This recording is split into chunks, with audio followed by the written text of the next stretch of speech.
అందరికీ praise the lord. ఈరోజు కీర్తనలు 5వ అధ్యాయం చదువుకుందాము.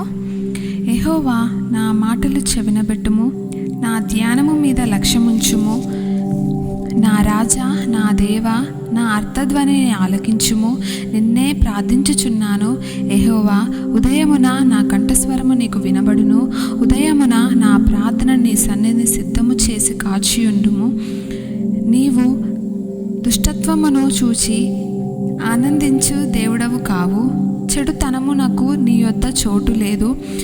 డాంబికులు నీ సన్నిధిని నిలువలేరు. పాపము చేయి వారందరూ నీకు అసహ్యులు. అబద్ధములాడు వారిని నీవు నశింపజేదువు.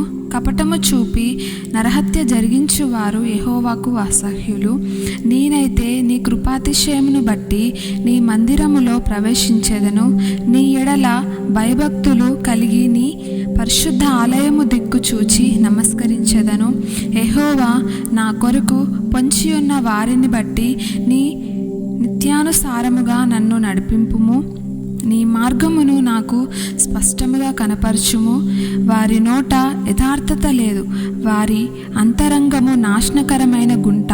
వారి కంఠము తెరిచిన సమాధి. వారు నాలుకతో ఇచ్చుకములాడుదురు. దేవా, వారు నీ మీద తిరగబడి ఉన్నారు. వారిని అపరాధులుగా తీర్చుము. వారు తమ ఆలోచనలో చిక్కుబడి కూలుదురుగాక. వారు చేసిన అనేక దోషములను బట్టి వారిని వెలివేయుము. నిన్ను ఆశ్రయించు వారందరూ సంతోషించుదురు. నీవే వారిని కాపాడుదువు గనుక వారు నిత్యము ఆనందధ్వని చేదురు. యెహోవా, నీతిమంతులను ఆశీర్వదించు వాడవు నీవే. కేడముతో కప్పినట్లు నీవు వారిని దయతో కప్పెదవు. కావున నీ నామమును ప్రేమించువారు నిన్ను గూర్చి ఉల్లసింతురు.